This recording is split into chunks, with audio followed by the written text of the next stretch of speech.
Hello everyone, welcome to my academy channel. जैसे कि मैंने स्टार्ट किया चैप्टर जिसका नाम है लोकोमोशन एंड मूवमेंट। ठीक है, इसका 3 लेक्चर हो चुका है। ये 4th लेक्चर है और ये लास्ट लेक्चर है। इस लेक्चर में हम लोग ज्वाइंट पढ़ेंगे, जो भी डिसऑर्डर्स हैं समरी करेंगे और बैक एक्सरसाइज के क्वेश्चन दिए गए फिर इन द ब्लैंक्स के फॉर्म में, मैच द फॉलोइंग के फॉर्म में दिए गए हैं, डिफरेंट टाइप के क्वेश्चन दिए गए, उसको कंप्लीट करेंगे और चैप्टर को समरी के साथ बाय बाय कर देंगे। तो चलिए स्टार्ट करते हैं। आज हमें पढ़ना है ज्वाइंट्स।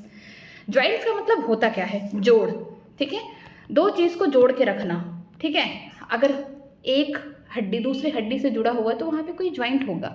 एक कार्टिलेज या एक बोन किसी वजह से जुड़े हुए हैं तो वहाँ पे ज्वाइंट हो जाएगा। ठीक है, तो वही हम लोग देखेंगे कि ज्वाइंट होता क्यों है और ज्वाइंट होना बहुत ज़रूरी है। अगर हड्डियों में ज्वाइंट ना हो तो हम अपने आप को मूव भी नहीं कर पाएंगे, मतलब मूवमेंट नहीं शो कर पाएंगे। हड्डी, आप बताइए यहाँ पे कोई ज्वाइंट नहीं है तो क्या इसको आप मूव कर पा रहे हैं? इस वाले पार्ट को, इसको मूव नहीं कर पाएंगे। लेकिन यहाँ पे कोई ज्वाइंट होगा इसलिए मूव हो रहा है, यहाँ पे कोई ज्वाइंट है इसलिए मैं इसको मूवमेंट करा पा रही हूँ। तो हड्डियों में ज्वाइंट होना बहुत ज़्यादा ज़रूरी है ताकि हम यहाँ पे डिफरेंट टाइप के मूवमेंट्स कर सकें। ठीक है, तो चलिए स्टार्ट करते हैं अपने टॉपिक को। Joint joint are essential for all the type of the movement involving the bony part of the body. जो ज्वाइंट होते हैं लगभग सारे जितने भी एसेंशियल मूवमेंट होते हैं हमारी बॉडी में, हड्डियों से जो यहाँ पे मूवमेंट देखने को मिलता है बॉडी में, वो किसके थ्रू हो रहे हैं? ज्वाइंट के थ्रू हो रहे हैं। ठीक है, locomotory movement are no exception to this. ठीक है, जो लोकोमोटरी मूवमेंट होते हैं, ठीक है, लोकोमोटरी मूवमेंट का मतलब कि ऐसा मूवमेंट जिसमें इंसान अपनी जगह को बदल रहा, अपनी पोजीशन को बदल रहा। मैं यहाँ से उठ के पीछे चली गई तो ये क्या है? एक मेरा लोकोमोटरी मूवमेंट हो रहा है। तो यहाँ पे कोई एक्सेप्शन नहीं है, मतलब कि मेरे बॉडी में ज्वाइंट होंगे, इसी वजह से मैं मूवमेंट कर रही हूँ, तो मैं यहाँ पे लोकोमोशन कर पा रही हूँ। ठीक है, joint are the point of the contact between the bones. Joint वो ऐसे पॉइंट है जहाँ पे दो हड्डियाँ जुड़ी हुई हैं। Bone to bone ligament, ligament ने बोन को दो हड्डियों को जोड़ के रखा है, तो यहाँ बीच में क्या हो गया? ज्वाइंट हो गया। ओके, और between the bones and cartilage, और ऐसी भी जगह हो ज्वाइंट प्रेजेंट होंगे जहाँ हड्डी और कार्टिलेज एक साथ मिले। ठीक है, कहाँ पे देखने को मिलेगा आपको? जैसे आपने देखा था कि जब रिबकेज बन रहा था उस टाइम जो हमारा रिब्स था स्टेरनम से जुड़ रहा था, तो उस समय वहाँ पे हाइलिन कार्टिलेज था। तो यहाँ पे बोन दूसरे बोन से जुड़ रहा है लेकिन बीच में कार्टिलेज है, तो वहाँ पे भी एक बोल सकते हैं यहाँ पे जो जुड़ाव है यहाँ पे ज्वाइंट होगा। ठीक है, अब देखते हैं यहाँ पे force generated by muscle is use to carry out the movement throughout the joint where the joint act as the fulcrum. ठीक है, बचपन में आप इस तरीके से यहाँ पे मान लीजिए कोई बड़ी सी लकड़ी है, ठीक है, एक इंसान यहाँ पे बैठता है तो दूसरा इंसान क्या होता है? उड़ जाता है आसमान में। ठीक है, ये क्या है? फेरकुलम है।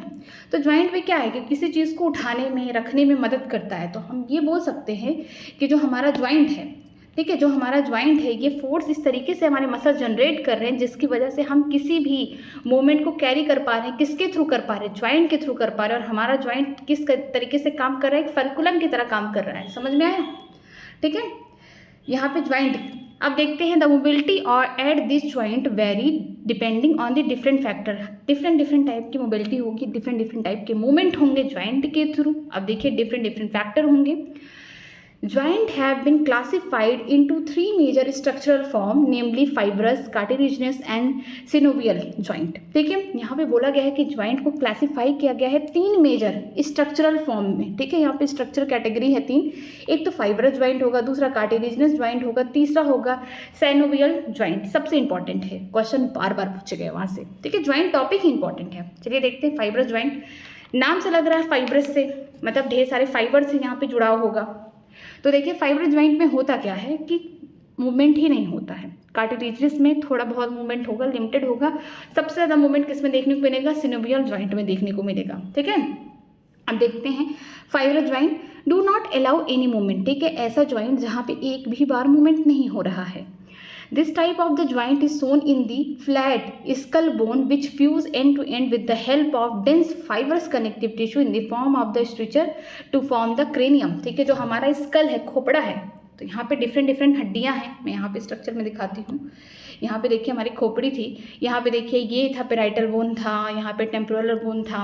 तो यहाँ पे डिफरेंट हड्डियाँ एक दूसरे से जुड़ी हुई हैं, तो यहाँ पे तो कोई ज्वाइंट होगा। तो यहाँ पे क्या होता है? जो फाइब्रस कनेक्टिव टिश्यू होते हैं ना, इन हड्डियों को सिल के रखे हैं, इसी वजह से इन हड्डियों में कोई मूवमेंट नहीं होता है। ये क्या बना रहे हैं? क्रेनियम पार्ट बना रहे हैं हमारे स्कल का। ठीक है, तो यहाँ पे किस तरीके का ज्वाइंट प्रेजेंट है? फाइब्रस ज्वाइंट प्रेजेंट है। आगे देखते हैं कार्टिलेजिनस ज्वाइंट के बारे में पढ़ते हैं। लग रहा है कि कार्टिलेज वगैरह प्रेजेंट होंगे। In cartilaginous joint the bone involve are joint together with the help of cartilage. ठीक है, यहाँ पे जो हड्डियाँ होंगी एक दूसरे से जुड़ी होंगी किसकी मदद से? कार्टिलेज की मदद से। The joint between the adjacent vertebrae in the vertebral column is this pattern and it permit the limited movement. ठीक है, जो हमारा वर्टिब्रल कॉलम है वहाँ पे 26 वर्टिब्री हैं छोटी छोटी, हम झुक पा रहे हैं, हम ऐसे कर पा रहे हैं, कहीं ना कहीं हमारे वर्टिब्रल कॉलम में मूवमेंट हो रहा है। और ये मूवमेंट किसकी वजह से हो रहा है? क्योंकि वहाँ पे कार्टिलेजिनस ज्वाइंट प्रेजेंट है जो थोड़ा बहुत लिमिटेड मूवमेंट दिखा सकते हैं। ठीक है, फिर आगे देखते हैं, यहाँ पे लिखा गया है साइनोवियल ज्वाइंट, ये तीसरा ज्वाइंट है। इसके लिए कैरेक्टरिस्टिक है कि इसमें फ्लूइड भरा होता है। अब देखते हैं यहाँ पे synovial joint are the characterized by the presence of the fluid filled synovial cavity present in articulating surface of the two bone. ठीक है, दो हड्डियाँ हैं, उनके सरफेस पे क्या होता है? फ्लूइड फिल्ड कैविटी होती है, जिससे हम क्या बोलेंगे?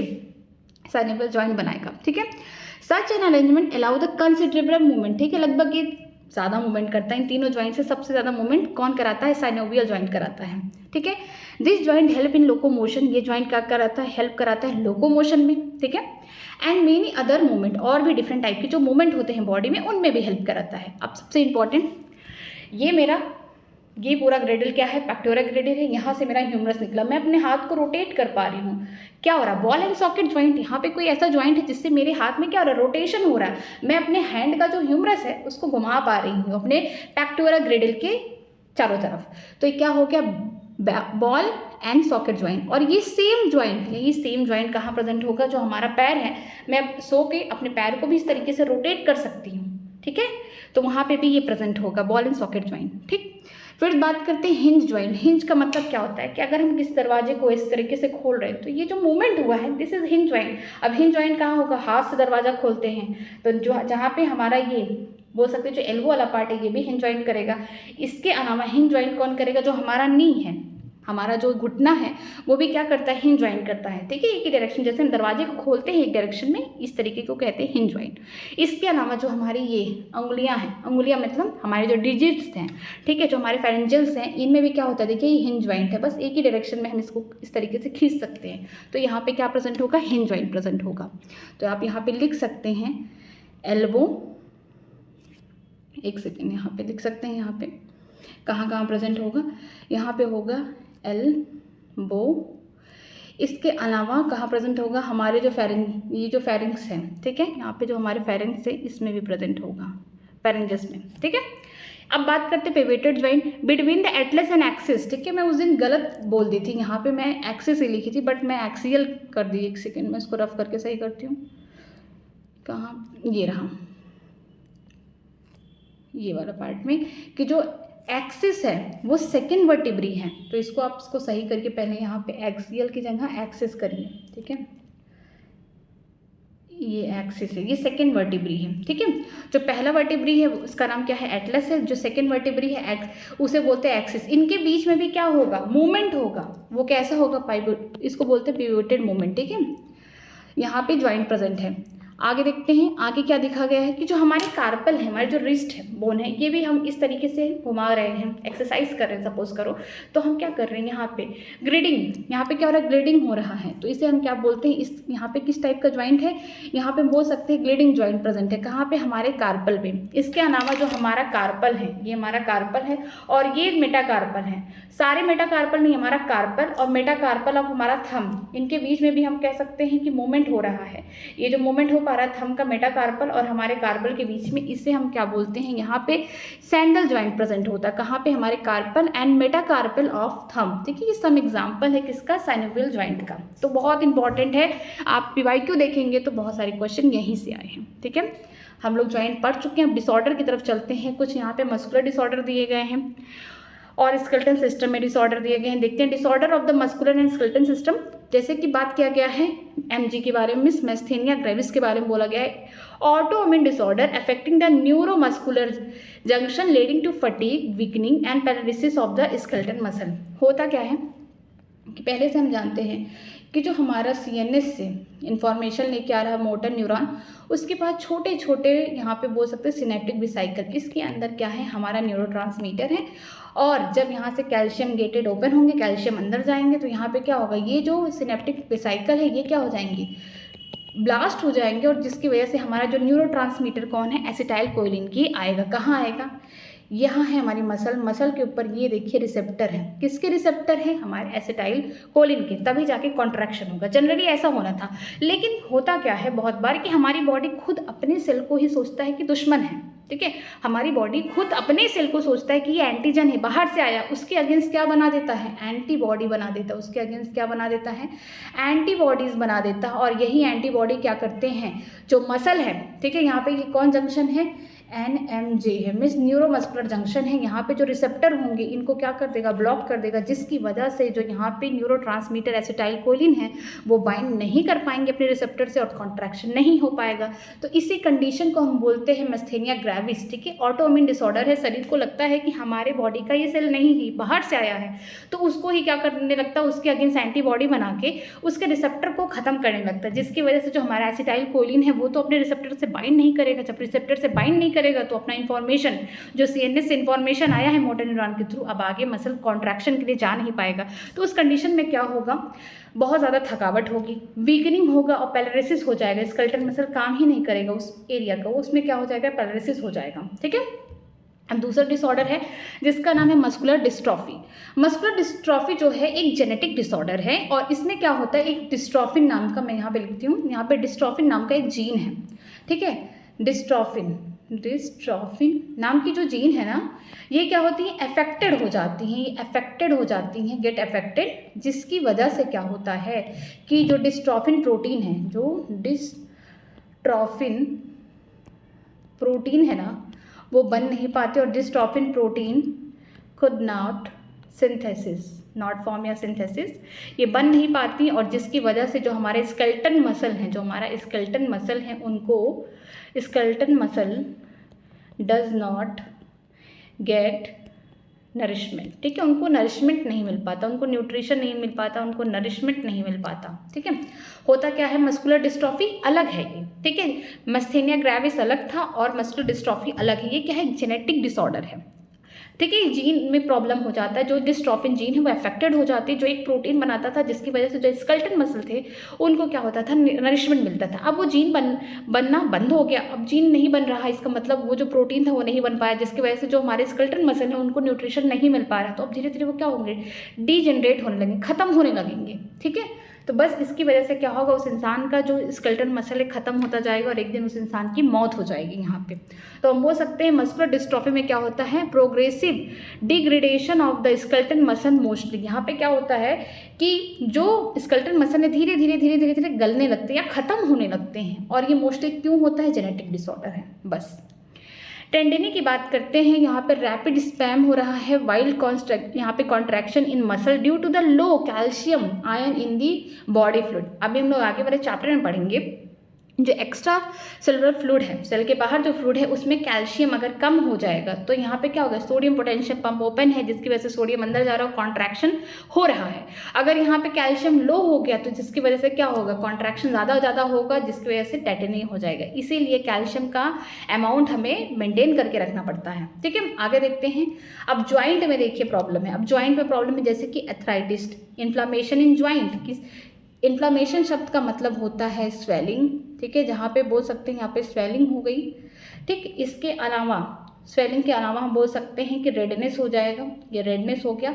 तो इन्फ्लामेशन हो गया है किसमें? ज्वाइंट्स में। जहाँ जहाँ ज्वाइंट प्रेजेंट है अगर उसमें सूजन हो रहा है, रेडनेस दिख रहा है, बाहर में दर्द हो रहा है, तो एथराइटिस हो गया। ठीक है, ऑस्टियोपोरोसिस शब्द का मतलब ये समझिए, ऑस्टियो मतलब बोन। ठीक है, ये समझ में आ रहा। पोरोसिस का मतलब लग रहा है पोर, मतलब हड्डियों में पोर होना। हाँ, हड्डियों में पोर होना। होता क्या है कि जैसे जैसे एज बढ़ती जाती है बॉडी में कैल्शियम की रिक्वायरमेंट होती है। अब उसी कैल्शियम को पूरा करने के लिए बॉडी में डिफरेंट टाइप के हार्मोन हैं।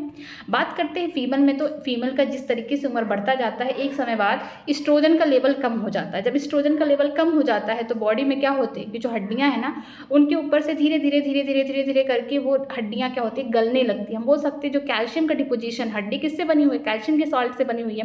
धीरे धीरे उनका डिपोजिशन कम होता है और वो खोखली होती जाती हैं हड्डियाँ। एक ये रीज़न है। दूसरा रीज़न ये है कि जो हमारा हम लोग आगे पढ़ेंगे, जो हमारा पैराथायरॉइड ग्लैंड है, पैराथायरॉइड। ठीक है, पैराथायरॉइड जो ग्लैंड है ये इसका काम होता है कि ब्लड में कैल्शियम लेवल को बढ़ाना। ठीक है। अगर बॉडी में, आपके बॉडी में कैल्शियम की कमी है तो जो आपकी हड्डियां हो तो कैल्शियम से बनी है, तो ये हार्मोन क्या करेगा, अटैक मारेगा किस पे, बोन के ऊपर। कहेगा बेटा तुम्हारे पास तो बहुत सारे कैल्शियम है, अब तुम क्या करो, कुछ कैल्शियम हमें दे दो। ठीक है, तो क्या करेगा, डीमिनरलाइजेशन कराएगा, हड्डियों को क्या करेगा, डीमिनरलाइजेशन कराएगा, जिससे उनके मिनरल्स को छीन के ब्लड में डाल देगा।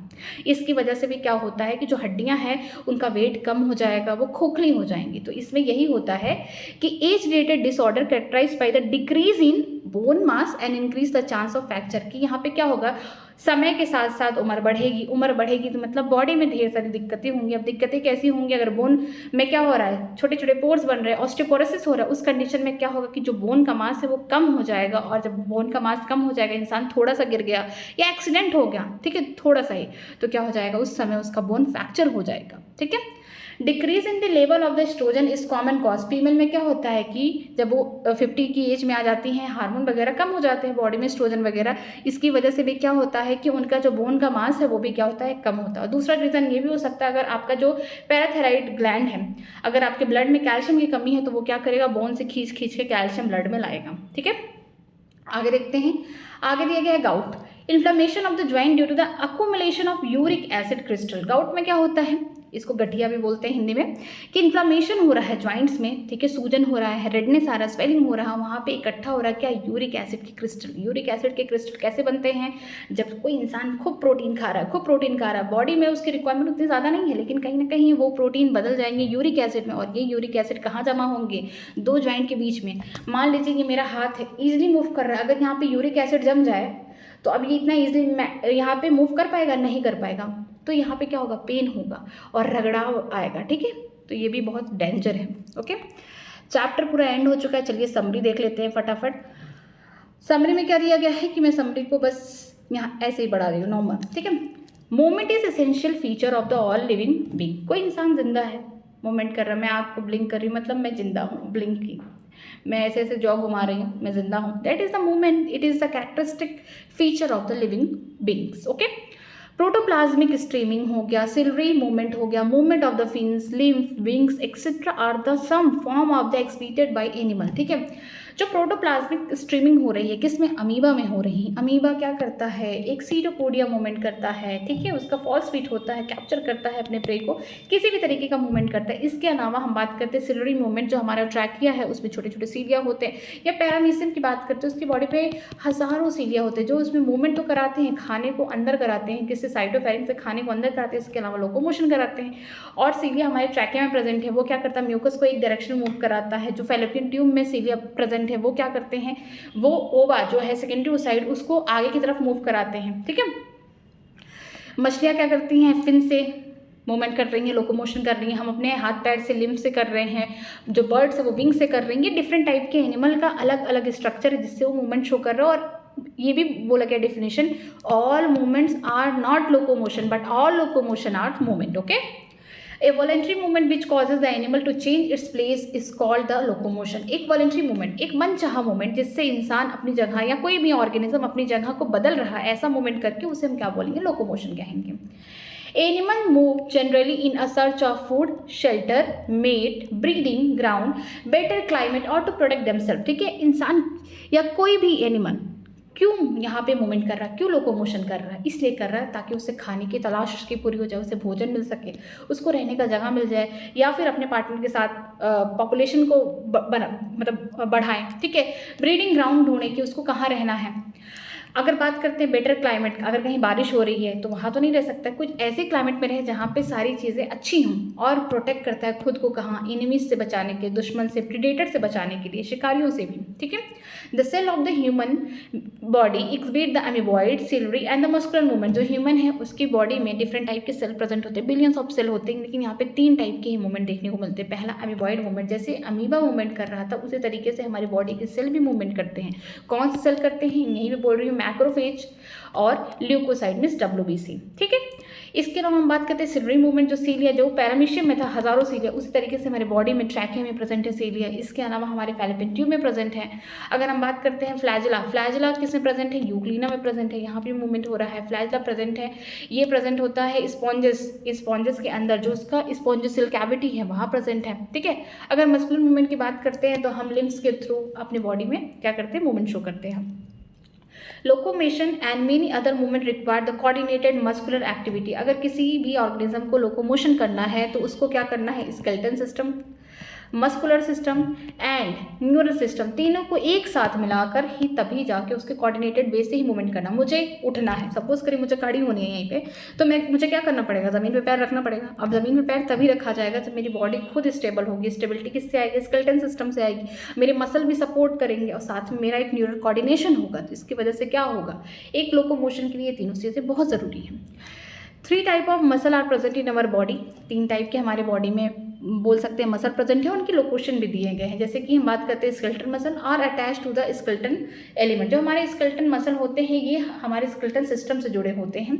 दे appear striated and voluntary nature. ये देखने में कैसे होते हैं, स्ट्रेटेड होते हैं। क्यों होते हैं, क्योंकि यहाँ पे आई बैंड और ए बैंड देखने को मिलता है। एक्टिन मायोसिन फिलामेंट के जो अल्टरनेट अरेंजमेंट है इनकी वजह से ये देखने में अपीयरेंस इनका स्ट्रेटेड लगता है। इसके अलावा ये वॉलंटरी है, मनचाहा है, मैं अपना हाथ उठा सकती हूँ, नीचे रख सकती हूँ, मेरा मनचाहा मूवमेंट है। ओके, नेक्स्ट देखते हैं, यहाँ पे दिया गया है visceral muscle present in the inner wall of the visceral organ are non striated and involuntary. जो विस्ट्रल मसल होते हैं इंटरनल ऑर्गन, जो बॉडी के अंदर ऑर्गन, जैसे कि बात करती हूँ मेरे जीआईटी ट्रैक की बात करती हूँ, इसके अलावा मैं रिप्रोडक्टिव ट्रैक की बात करती हूँ ड्यूट्रस में, तो इनर वॉल जो होता है विस्ट्रल ऑर्गन का वो कैसे होते हैं, नॉन स्ट्रेटेड होते हैं। यहाँ पे ये स्मूथ होते हैं, कोई स्ट्रेशन नहीं देखने को मिलता है। इसके अलावा इनवॉलंटरी है, मैं नहीं कर सकती हूँ, मैं अपने पेट को नहीं कह सकती कि तुम अभी बंद हो जाओ, अभी डाइजेशन मत करो, 4 घंटे बाद करना, ये मेरे कंट्रोल में नहीं है। Okay, cardiac muscle are the muscle of the heart. जो हमारा दिल है उसका जो एक मसल है उसका नाम है कार्डिक मसल होता है। दे आर स्ट्रेटेड, ये स्ट्रेटेड होते हैं, ब्रांच होते हैं, इनवॉलंटरी होते हैं, ठीक है।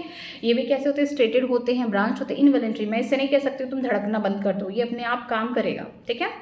Muscle possess excitability, contractility, extensibility and elasticity. Muscle क्या करते हैं, एक बोल सकते हैं एक्साइटेबल है, ठीक है। इसके अलावा कॉन्ट्राइल भी है, हम उसे कॉन्ट्रैक्ट करते हैं, इलोंगेट भी कर सकते हैं, एक्सटेंसिबिलिटी भी है, इलास्टिसिटी भी है, सारी चीज़ें प्रॉपर्टी प्रेजेंट है। सबसे इंपॉर्टेंट लाइन यहाँ पे देखिए, muscle fibre is the anatomical unit of the muscle. अगर पूछा जाए, ये इंपॉर्टेंट इसीलिए समरी पढ़ना, कहीं नहीं लिखा एनसीईआरटी के चैप्टर में, यहाँ छिपा है कि मसल फाइबर क्या है, एनाटॉमिकल यूनिट है किसके, मसल्स के, ठीक है, ये एनाटॉमिकल यूनिट है। लेकिन अगर ये पूछा जाए function unit of the muscle, contraction of muscle, वो कौन होगा, सार्कोमियर होगा, ठीक है। अगर एनाटॉमिकल यूनिट पूछा जाए कि अंदर से मसल को काट के देखा जाए तो उसकी एनाटॉमी में उसकी यूनिट क्या है, मसल फाइबर या मसल सेल इसको बोलते हैं, ठीक है। आगे देखते हैं, each muscle fibre has many parallelly arrange myofibril, ठीक है। हर मसल फाइबर में क्या होता है, यहाँ पे अल्टरनेट फॉर्म में अरेंज होते हैं क्या, मायोफिब्रिल। मायोफिब्रिल कौन है, एक्टिन है और मायोसिन है, ठीक है। Each myofibril contain a many serial arrangement of unit called the sarcomere which are the function unit. देखिए बोला गया है कि जो मायोफिब्रिल है, मायोफिब्रिल का स्ट्रक्चर में बनाई थी पूरी तरीके से, जिसमें क्या है, अल्टरनेट फॉर्म में कौन अरेंज है, यहाँ पे प्रोटीन है 2, एक्टिन और मायोसिन, और ये क्या बना रहे, सार्कोमियर बना रहे, जो कि फंक्शनल यूनिट है। देखिए यहाँ पे sarcomere is a functional unit of muscle, ठीक है, फंक्शनल यूनिट है। अगर एनाटॉमिकल यूनिट पूछा जाए मसल का तो कौन है, मसल फाइबर या मसल सेल बोलेंगे, ओके। अब आगे देखते हैं, each sarcomere has central A band made up of thick myosin filament and 2 half I band are thin actin filament on either side of it mark by Z line. हम पहले से ही जानते हैं कि यहाँ पे क्या है, ये जेड लाइन है, ठीक है, जेड लाइन है, जेड लाइन है, ये एक्टिन है, ये एक्टिन है, बीच में कौन है, यहाँ पे मायोसिन है, ठीक है। यहाँ पे क्या हो रहा है, इतना दूर ओवरलैपिंग हो रहा है, यहाँ पे क्या हो रहा है, ओवरलैपिंग, जहाँ पे नहीं ओवरलैपिंग हो पा रहा है मायोसिन में, अनकॉन्ट्रैक्टेड स्टेज में बात कर रही हूँ, एच जोन हो गया। लेकिन मायोसिन को बीच से भी कोई लाइन काटता है, जो फाइब्रस मेम्ब्रेन होता है उसे हम क्या बोलते हैं, एम लाइन बोलते हैं। लेकिन जो एक्टिन को बीच से काटता है वो कौन है, इलास्टिक फाइबर, उसे जेड लाइन बोलते हैं। और 2 सक्सेसिव जेड लाइन के बीच का जो भी यहाँ पे डिस्टेंस है उसे हम क्या बोलते हैं, सार्कोमियर। ये क्या है, function unit of the contraction of muscle है, ठीक है। तो सार्कोमियर में क्या होगा, हाफ आई, क्योंकि आधा एक्टिन क्या कर पा रहा है, आइसोट्रोपिक बैंड बना पा रहा है, इधर भी आधा जो एक्टिन फिलामेंट है ये क्या कर पा रहा है, आइसोट्रोपिक बैंड बना रहा है, आधा आई इधर आधा आई इधर प्लस ए बैंड, ठीक है। तो ये क्या हो गया, सार्कोमियर हो गया। ये सब मैं पहले ही बता चुकी हूँ। Actin and myosin polymerized protein with the contractility. ठीक है, यहाँ पे बोला गया है कि जो एक्टिन है मायोसिन है ये क्या है, पॉलिमराइज्ड है, मतलब इनके मोनोमर कौन होंगे, एक्टिन का जो मोनोमर था, एफ एक्टिन का जो मोनोमर था वो कौन था, जी एक्टिन था। जी एक्टिन को ग्लोबुलर, ढेर सारे इस तरीके से ग्लोबुलर एक्टिन जुड़ के हेलिकल स्ट्रक्चर बना रहे थे, किसकी मदद से, मैग्नीशियम आयन की मदद से। ठीक है, अगर मायोसिन क्या है, एक पॉलीमर है, इसका जो हम बोल सकते हैं मोनोमर कौन है, उसका मोनोमर है बोल सकते हैं मीरोमायोसिन। मीरोमायोसिन दो टाइप के थे, एक लाइट मीरोमायोसिन जिसमें टेल आएगा, अगर हम बात करते हैं हैवी मीरोमायोसिन उसमें कौन आएगा, ग्लोबुलर हेड आएगा, कौन आएगा, ग्लोबुलर हेड, प्लस हम बोलेंगे शॉर्ट आर्म। ठीक है, शॉर्ट आर्म, दोनों को मिलाकर हम क्या बोलेंगे, क्रॉस आर्म बोलेंगे। ओके, ये आएगा।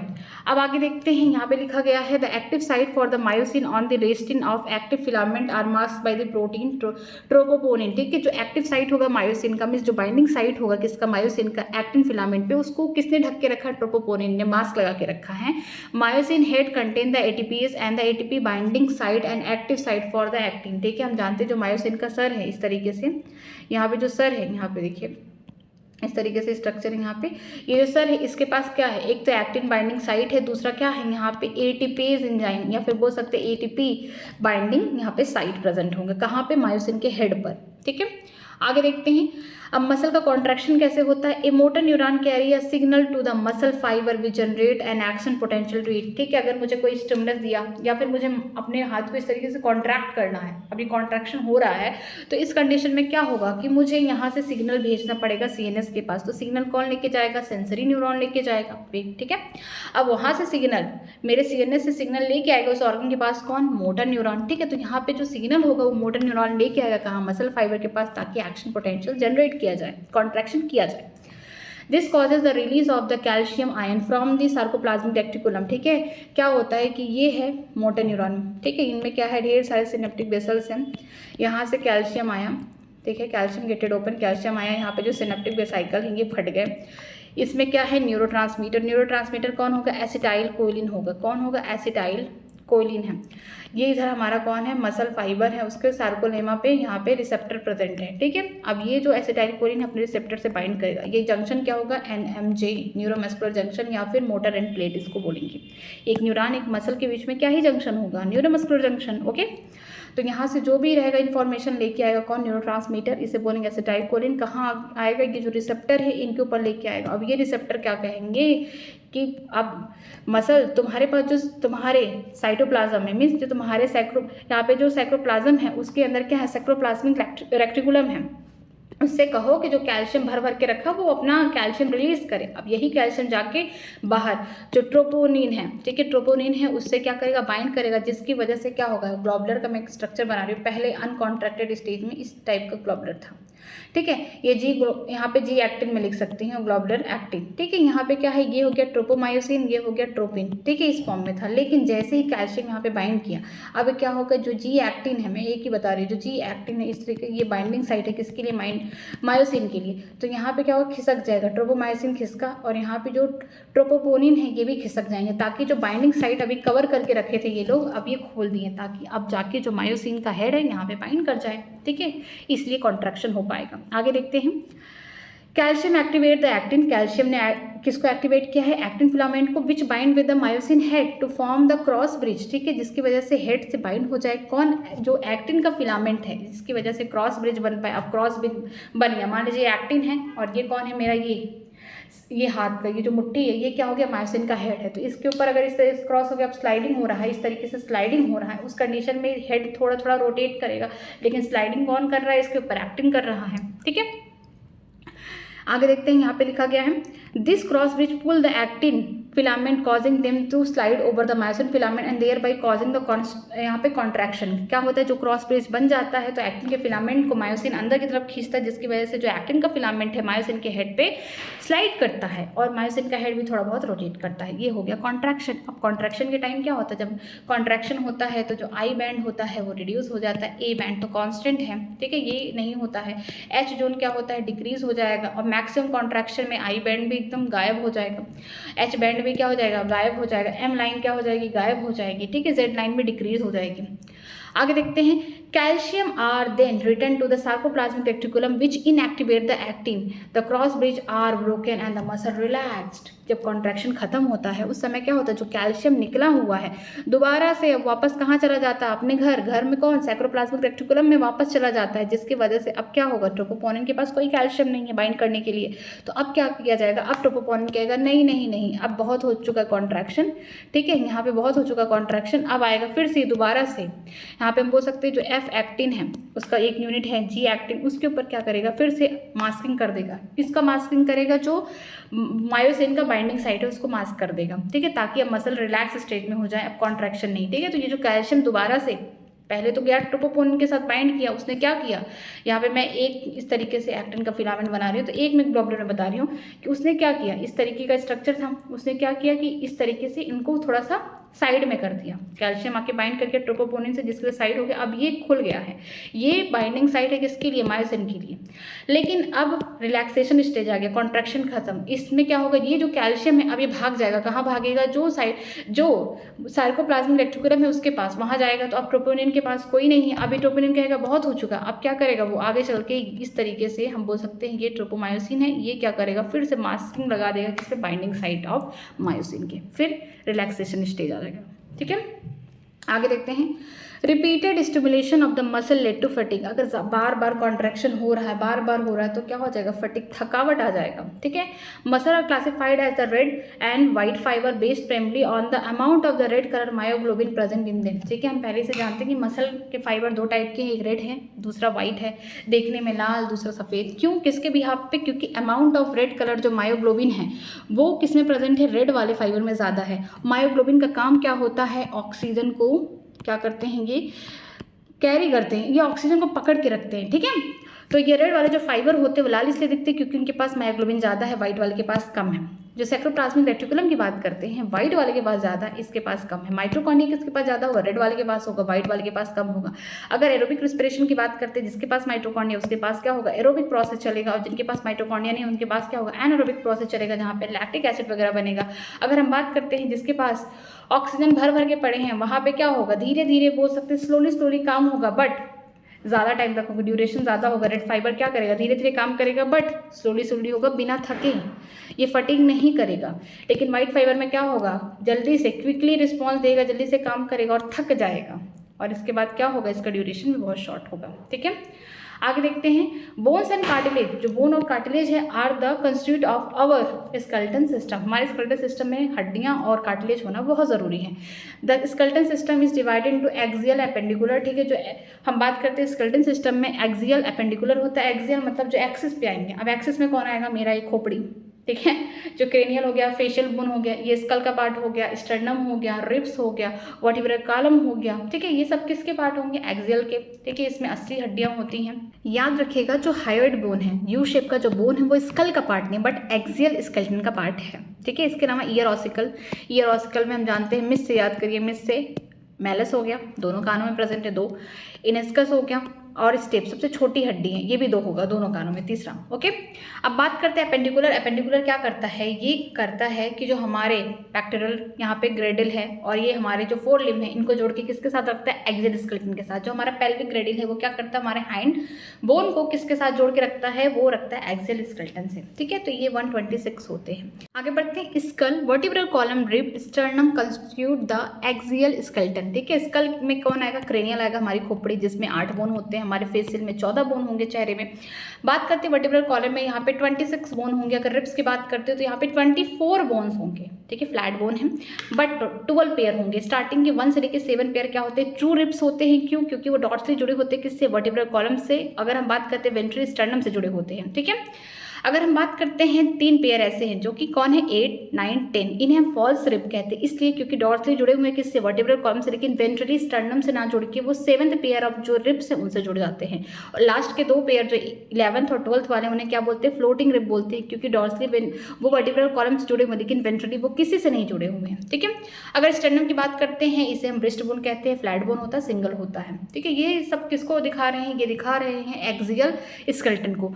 Limb bone and the girdle girdle form the appendicular skeleton, ठीक है। जो हमारे लिम्ब बोन है, हाथ पैर के बोन है, हर हाथ में क्या है 30 हड्डियाँ, हर पैर में 30 हड्डियाँ हैं, 30 हड्डी इसमें, 30 हड्डी इसमें, कितने हो गए 60 हड्डी, और दोनों पैरों में मिला दिया जाए 30-30 तो कितने हो गए 7 हड्डी। अगर हम बात करते हैं पेक्टोरल ग्रिडल की तो क्या होता है, पेक्टोरल में 4 होते हैं। अगर हम पेल्विक की बात करते हैं तो यहाँ पे 2 हड्डी होती है। अगर मैं एक साइड की बात करती हूँ तो एक ट्रेविकल हो गया, पीछे होगा ट्रायंगुलर स्केपुला, ठीक है, पीछे की साइड होगा फ्लैट है। इसके अलावा वो सेकेंड रिब से लेकर 7th रिब में उसकी पोजीशन है। तो इधर भी वही सेम चीज़ है, सेम चीज़ इधर भी कॉलर बोन होगा, इधर भी होगा, 2 इधर हो गए, 2 स्केपुला हो गए, तो 4 हो गए यहाँ पे पेक्टोरल ग्रेडल में बोन। अगर हम पेल्विक की बात करते हैं तो यहाँ पे 3 हड्डियाँ, ठीक है, 3 हड्डियाँ क्या करेंगी, जिसका नाम है इशियम, ठीक है, इशियम हो गया, प्यूबिस हो गया। इसके अलावा हम बात करते हैं किसके बारे में, इशियम हो गया, प्यूबिस हो गया, इलियम हो गया। इलियम का स्पेलिंग याद रखना, यहाँ पे आई है, ई नहीं है। तो ये तीनों मिला के कॉक्सियल बोन बना रहे, हिप बोन बना रहे एक साइड का, ठीक है। अब दूसरे साइड में भी बनाएंगे तो क्या हो गया, 2 बोन हो गए यहाँ पे नीचे पेल्विक ग्रेडल में, और 4 बोन ऊपर हो गए हमारे पेक्टोरल ग्रेडल में, ठीक है। आगे देखते हैं 3 type of the joint are formed between the bone और between the bone and the cartilage, ठीक है। 3 टाइप के ज्वाइंट प्रेजेंट होते हैं, हड्डी के बीच में या फिर हड्डी और कार्टिलेज के बीच में। पहला कौन है, फाइब्रस ज्वाइंट। फाइब्रस ज्वाइंट कहाँ होता है, हमारे क्रेनियम में प्रेजेंट है, हड्डियों के बीच में, जो हमारे खोपड़ी की हड्डी उनको सिल के रखा है फाइब्रस कनेक्टिव टिश्यू ने, ठीक है, तो कोई मूवमेंट नहीं दिखाते। अगर हम बात करते हैं कार्टिलेज ज्वाइंट की तो हमारे जो वर्टिब्रल कॉलम है उनके बीच में थोड़ा बहुत लिमिटेड मूवमेंट हो रहा है, किसकी वजह से, कार्टिलेज की वजह से, ठीक है। अगर हम बात करते हैं साइनोवियल ज्वाइंट की, बहुत स्पेशल है क्योंकि यहाँ पे फ्लूइड फिल्ड कैविटी प्रेजेंट होती है, जिसकी वजह से डिफरेंट टाइप की यहाँ पे क्या हो रहा है, मेरे जो कार्पल से मूव कर रही है क्या ग्रेडिंग है, इस तरीके से मेरे एल्बो इस तरीके से मूव कर रहे हैं, क्या है, हम बोल सकते हैं हिंज ज्वाइंट है। इस तरीके से मैं बॉल एंड सॉकेट ज्वाइंट के थ्रू अपने हाथ को रोटेट कर पा रही हूँ, ठीक है। ये पेक्टोरल ग्रेडल और हमारे ह्यूमरस के बीच में प्रेजेंट है। अगर मैं पेल्विक ग्रेडल की बात करती हूँ और हमारे फीमर के बीच में भी प्रेजेंट है, ठीक है। Ball and socket joint different type के यहाँ पे आपको देखने को मिलेंगे। आगे देखते हैं synovial joint allow considerable movement and therefore play a significant role in locomotion. जो साइनोवियल ज्वाइंट है ये क्या करता है, लगभग सारे मूवमेंट करता है, जिसकी वजह से हम लोकोमोशन कर पाते हैं। और ये चैप्टर एंड हो चुका है पूरा, ठीक है। चलिए मैं जो आज पढ़ाई थी उसको एक बार रिवाइज करा दो ज्वाइंट को। चलिए यहाँ देखते हैं ज्वाइंट क्या होता है। लगभग सारे टाइप के जो मूवमेंट होते हैं, बोनी पार्ट की बात की जा रही है, हड्डियों से जो बना हुआ पार्ट है, वो लगभग सारे मूव इसीलिए कर पाते हैं क्योंकि हड्डी के बीच में क्या है, ज्वाइंट है, जिस वजह से हम क्या कर पाते हैं, मूव कर पाते हैं। और जो लोकोमोटरी मूवमेंट होते हैं इनमें कोई एक्सेप्शन नहीं है क्योंकि ज्वाइंट की मदद से ही मूव कर पा रहे हैं। जो ज्वाइंट होता है ये क्या करता है, हड्डी के बीच में करेक्शन दिखा रहा है, ठीक है, या फिर हड्डी और कार्टिलेज के बीच में ज्वाइंट होगा।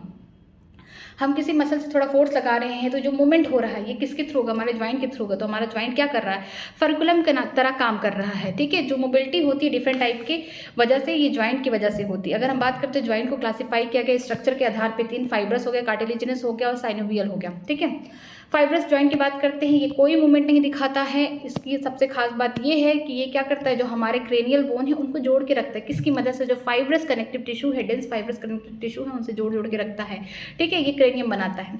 अगर हम बात करते हैं कार्टिलेजियस ज्वाइंट की, जो कार्टिलेज से बने हुए हैं, इनमें क्या होता है, थोड़ा बहुत कार्टिलेज की मदद से थोड़ा बहुत लिमिटेड मूवमेंट होता है, ठीक है। ये कहाँ प्रेजेंट होते हैं, हमारे वर्टिब्रल कॉलम में। इसके अलावा यहाँ पे लिख लीजिए आप, इसके अलावा ये कहाँ प्रेजेंट होते हैं, ये प्रेजेंट होते हैं प्यूबिस सिम्फाइसिस में, ठीक है, सिम्फाइसिस में कहाँ प्रेजेंट होंगे, यहाँ पे लिखा गया, देखिए यहाँ पे एनसीईआरटी में, ये देखिए यहाँ पे लिखा गया प्यूबिस सिम्फाइसिस, जो हमारा कॉक्सियल बोन वेंट्रली आगे की तरफ जुड़ रहा था, किसकी मदद से, कोई तो था यहाँ पे कार्टिलेज, वो कौन था, यहाँ पे कार्टिलेजियस ज्वाइंट की मदद से जुड़ रहा था, ठीक है। तो वहाँ पे प्रेजेंट होता है और थोड़ा बहुत लिमिटेड मूवमेंट देखने को मिलते हैं। साइनोवियल ज्वाइंट के बारे में बात करते हैं, ये क्या होता है, ये कैरेक्टरिस्टिक ये होता है कि यहाँ पे फ्लूइड, यहाँ पे क्या होते हैं, फिल्ड होते हैं साइनोवियल कैविटी में, जिसकी वजह से यहाँ पे सर्फेस मूव करते हैं और ये कंसिडरेबल मूवमेंट दिखाता है, जिसमें लोकोमोशन होता है। जैसे कि मैं हाथ घुमा रही हूँ, ह्यूमरस और मेरे पेक्टोरल ग्रेडल, या फिर मैं बोल सकती हूँ फीमर और मेरा ये पेल्विक ग्रेडिन है, उनके बीच में क्या है, बॉल एंड सॉकेट ज्वाइंट होगा। अगर मैं बात करती हूँ हिंज ज्वाइंट की, तो नी के बीच में होगा, एल्बो के बीच में होगा, ठीक है, और फेंजल के बीच में होगा।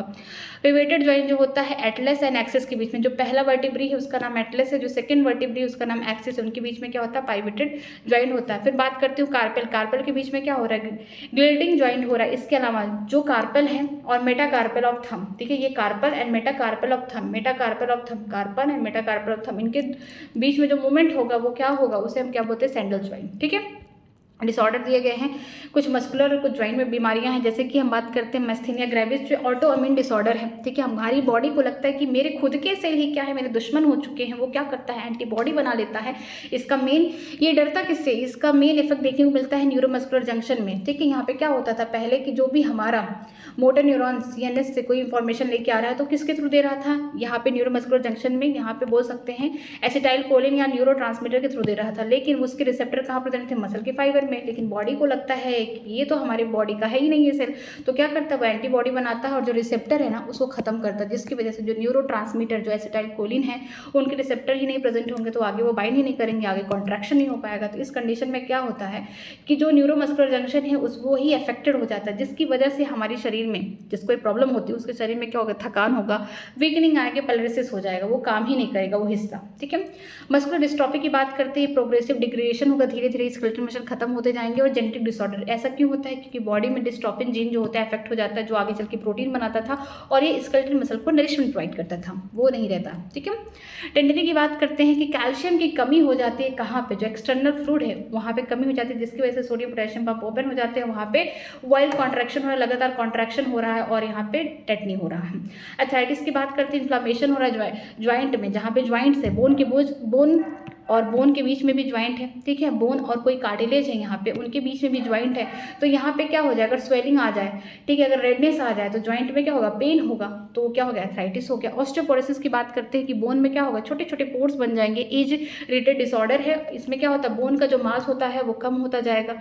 ठीक है, जिसकी वजह से फ्रैक्चर के चांसेस बढ़ जाते हैं, और ये फीमेल में इसलिए होता है क्योंकि उनमें एस्ट्रोजन की कमी हो जाती है। उम्र के बढ़ते समय धीरे धीरे औरतें जब 50 साल की होती हैं, बूढ़ी होती रहती हैं, उस समय एस्ट्रोजन की क्या होती है, कमी हो जाती है, जिसकी वजह से बॉडी में उनके ऑस्टियोपोरोसिस होता है। और दूसरा रीज़न ये भी है कि अगर बॉडी में कैल्शियम की कमी हो रही है तो जो पैराथायराइड हार्मोन है, ठीक है, जो पैराथायराइड ग्लैंड है, सॉरी, ठीक है, ये क्या करता है, ये धीरे धीरे क्या करता है, जो बोन है बोन को डीमिनरलाइज करता है, उसको गलाता है और उसमें से कैल्शियम को अपने ब्लड में लेके जाता है। ठीक है, गाउट की बात करते हैं, इन्फ्लामेशन होता है ज्वाइंट में, किसकी वजह से होता है, क्योंकि वहाँ पे यूरिक एसिड के क्रिस्टल जम जाते हैं। मान लीजिए आपका, बहुत लोगों को सुना होगा कि ये अंगूठा है, सपोज करिए मैं सब हैंकर बना रही हूँ, ये अंगूठा है, इनके बीच में क्या है, दो बोन के बीच में ज्वाइंट है, लेकिन यहाँ पे दर्द हो रहा है, पता चल रहा है कि यहाँ पे यूरिक एसिड के क्रिस्टल जम गए, क्योंकि इंसान ने तो खूब खाए हैं चिकन, खूब खाए हैं प्रोटीन कंटेंट फूड, तो जिसकी वजह से क्या हुआ है, यूरिक एसिड जम गया है और बहुत पेन हो रहा है, स्वेलिंग हो रही है, तो ये क्या है, गाउट का है। ठीक है,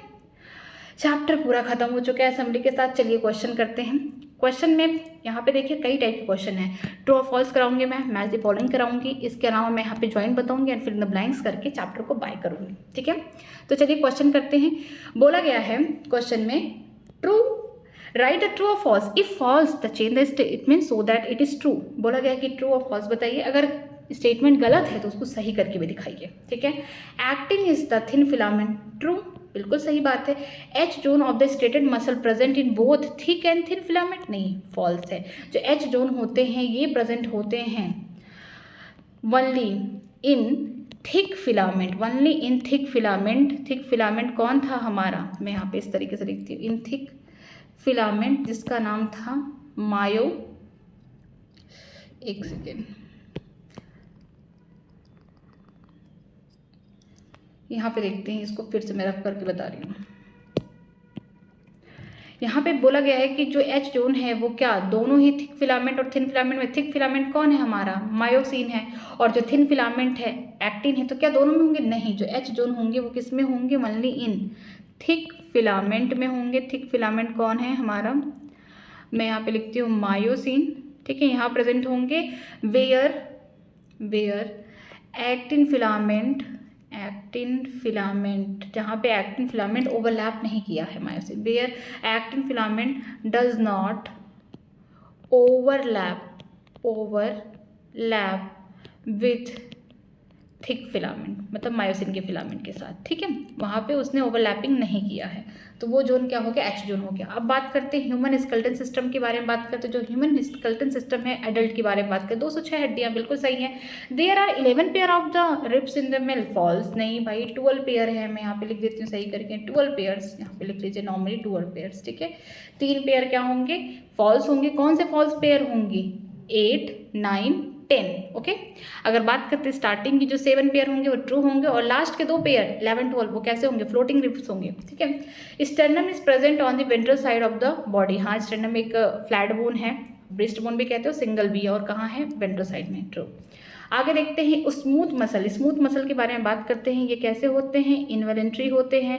ट्रोपोमायोसिन क्या है, थिन फिलामेंट का पार्ट है। रेड मसल के पास मायोग्लोबिन ज़्यादा है और स्कल कैसा है, एक ये बोल सकते हैं स्ट्रक्चर बना रहा है। क्यों, क्योंकि वहाँ पे fibrous dense connective fibrous tissue की वजह से हड्डियाँ जुड़ गई हैं। ठीक है, फाइब्रस यहाँ पे ज्वाइंट प्रेजेंट है। आगे देखते हैं name the type of joint between the following. ठीक है, एटलस और एक्सिस के बीच में कैसे ज्वाइंट होगा, पाइवोटेड ज्वाइंट होगा। ठीक है, मैं इस तरीके से देती हूँ, carpal metacarpal of thumb, carpal हो गया, मेटाकार्पल ऑफ थंब, यहाँ पे सैंडल ज्वाइंट होगा। ठीक है, बिटवीन द फेंजियल इस तरीके से, यहाँ पे क्या होगा, हिंज ज्वाइंट होगा, ये हिंज ज्वाइंट हो गया।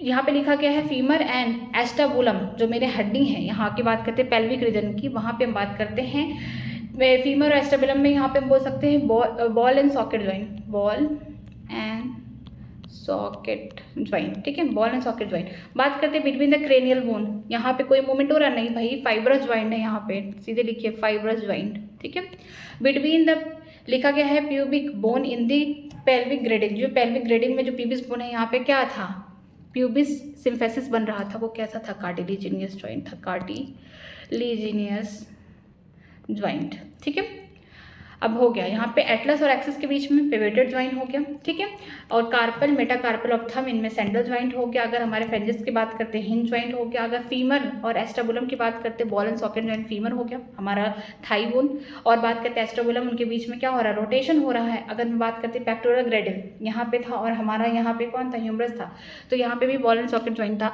बात करते हैं क्रेनियल में, हमारे जो खोपड़ी की हड्डियाँ हैं सिल के रखे गए हैं डेंस फाइब्रस कनेक्टिव टिश्यू से, तो वहाँ पे फाइब्रस ज्वाइंट देखने को मिला, कोई मूवमेंट नहीं होगा। ठीक है, अगर हम बात करते हैं प्यूबिक बोन के बारे में, जो हमारे पेल्विक ग्रेडिल में प्रेजेंट है, ठीक है, ये क्या बना रहे हैं, कार्टिलेजियस ज्वाइंट से। हम यहाँ पे इसका मतलब ये वाला देखिए, यहाँ पे जो छिपा हुआ है कि यहाँ पे क्या हो रहा है, जो प्यूबिस यहाँ पे बोला गया 2 half of the pelvic girdle meet ventrally. ठीक है, 2 हाफ इधर के पेल्विक ग्रेडिल, ये क्या हो रहा है, वेंट्रली मिल रहे हैं, किसकी मदद से, क्या बना रहे हैं, प्यूबिक सिम्फेसिस बना रहे हैं, किसकी मदद से, कार्टिलेज की मदद से। ठीक है, यही पूछा गया है वहाँ पे, बाकी सारी चीज़ तो ज्वाइंट से हैं। आगे देखते हैं, आगे लिखा गया है fill in the blanks spaces. आपको क्या करना है, जो ब्लैंक स्पेसेस हैं उनको भरना है। All the mammal except a few have the seven, यहाँ पे जो हमारे वर्टिब्री है नेक वाले, जिसको बोलते हैं सर्विकल वर्टिब्री, कितने हैं, 7 इन नंबर है। The number of the pharyngeal in each lymph of the human is 14। ठीक है, जो हमारे फेरेंजियल्स है, जो डिजिट्स हैं हमारे हर एक लिम्फ में, हाथ की बात करते हैं 14 है। ठीक है, thin filament of the myofibril contain 2 F-actin. ठीक है, 2 एफेक्टिन है जो कि किस तरीके से होंगे, हेलिकली होंगे। And 2 other protein, namely 2 other protein और कहाँ थे, देखिए स्ट्रक्चर में, मैं स्ट्रक्चर दिखाती हूँ सीधा, ये देखिए कॉन्ट्रैक्शन वाले टाइम पे, ये देखिए यहाँ पे एफेक्टिन एक हो गया, दूसरा एफेक्टिन यहाँ हो गया हेलिकली, लेकिन यहाँ पे 2 प्रोटीन है, 2 कौन है, ट्रोपोपोनिन है, दूसरा है ट्रोपोमायोसिन। ठीक है, यहाँ से पूछा गया है। और वर्टिब्रल कॉलम वाला देखिए, यहाँ पे जो पूछा गया था, ये देखिए 7 है। ठीक है, यहाँ से पूछा गया है। सारी चीज़ें एनसीईआरटी की हैं, कोई बाहर की चीज़ें नहीं है। ठीक है, तो यहाँ पे कौन होगा, ट्रोपोमायोसिन होगा, यहाँ पे लिखिए tropomyosin and troponin and troponin. ठीक है, in muscle fibre calcium store in sarcoplasmic reticulum, इसको लिख लीजिएगा आप। ठीक है, dash and dash pair of the rib are floating. कौन है फ्लोटिंग, लास्टली 11वां और 12वां पेयर जो होता है रिब का, वो कैसे होते हैं, फ्लोटिंग होते हैं। क्यों, क्योंकि ये वेंट्रल साइड किसी से नहीं जुड़े, लेकिन डॉर्सल साइड तो किससे जुड़े हुए हैं, ये वर्टिब्रल कॉलम से जुड़े हुए हैं। The human cranium is made up of how many bone, जो ह्यूमन का क्रेनियम है कितने बोन से जुड़ा हुआ है या बना हुआ है, 8 बोन से बना हुआ है। क्रेनियम का मतलब होगा खोपड़ा, ये देखिए इधर मिसेस स्कल के पार्ट चाहिए, स्कल का पार्ट यहाँ है। ठीक है, यहाँ पे इस खोपड़ी में कितने बोन है, देखिए 2 2 4 हो गए, 5 6 7 8। ठीक है, यहाँ पे हो गए। ये किसके पार्ट है, ये स्कल का पार्ट है, तो स्कल में सीधे सीधे लिखा गया है कि यहाँ पे आप काउंट कर सकते हैं 2 2 4 हो गया, 5 6 7 8। ठीक है, यहाँ पे क्या हो गया, स्कल का बोन, और नहीं तो सीधे लिखा गया जो हमारे क्रैनियल बोन होते हैं 18 नंबर होते हैं, वही पूछा गया है यहाँ पे लास्टली। ठीक है, खत्म हो गया चैप्टर पूरी तरीके से। अगर आपको कहीं पे भी डाउट है तो मुझसे कमेंट सेक्शन में पूछ सकते हैं, मैं उसका रिप्लाई करूँगी। हम लोग कल अब करेंगे PYQ इस चैप्टर के जितने भी क्वेश्चन आ चुके हैं। कोई भी पॉइंट अगर छूट गया वो भी बता दीजिएगा, मैं उसको एक्सप्लेन कर दूँगी। आज की क्लास यहीं तक। Thank you very much.